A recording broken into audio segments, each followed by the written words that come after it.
வாரணமாயிரம் சூழ வலம் செய்து நாரண நம்பி நடக்கின்றார் என்றதில் பூரண பொற்குடம் வைத்து புறமெங்கும் தோரணம் நாட்ட கனாக்கண்டேன் தோழினான் என்று நனவில் மட்டுமல்லாமல் தூங்கும்போது கனவிலும் பெருமானையே நினைத்தாள்.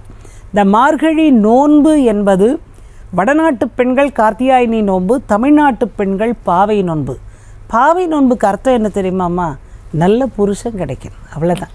இந்த ஒரு விஷயத்துக்காக தான் காலை அதிகாலையில் பிரம்ம முகூர்த்தத்தில் எல்லாரையும் எழுப்பி அமிர்த வேளையில் கண் விழித்து தோழிகளோடு 6 குளங்களில் குளித்து நல்ல கணவர் அமைய வேண்டும் என்ற ஒரு அழகான இந்திய கலாச்சாரத்தை இந்திய பெண்மையாக ஆண்டாள் நாச்சியார் நமக்கு கொடுத்திருக்கிறார்.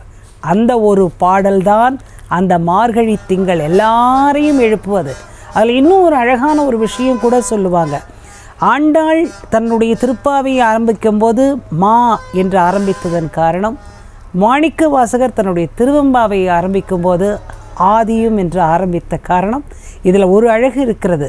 ஆ என்றால் ஆண்டாள் வைணவம், மா என்றால் மாணிக்க வாசகர் சைவம். நம்ம ஒருத்தருக்கு ஆமா ஆமான்னு சொல்லிக்கிறோங்க. அந்த ஆண்டாளையும் மாணிக்க வாசகரையும் சேர்த்து தான் தெய்வங்கள் சேர்த்து வைத்து விட்டனவோ அப்படின்னு நினச்சி தான் இந்த மார்கழி திங்கள் என்ற பாடலை மார்கழி திங்கள் மதி நிறைந்த நன்னாளில் நீராட போகுவே பொகுமினோ நேரிழையிர் சீர்மல்குமாய் பாடி. செய்திகளை உடனுக்குடனும் துல்லியமாகவும் தெரிந்து கொள்ள சப்ஸ்கிரைப் பண்ணுங்க.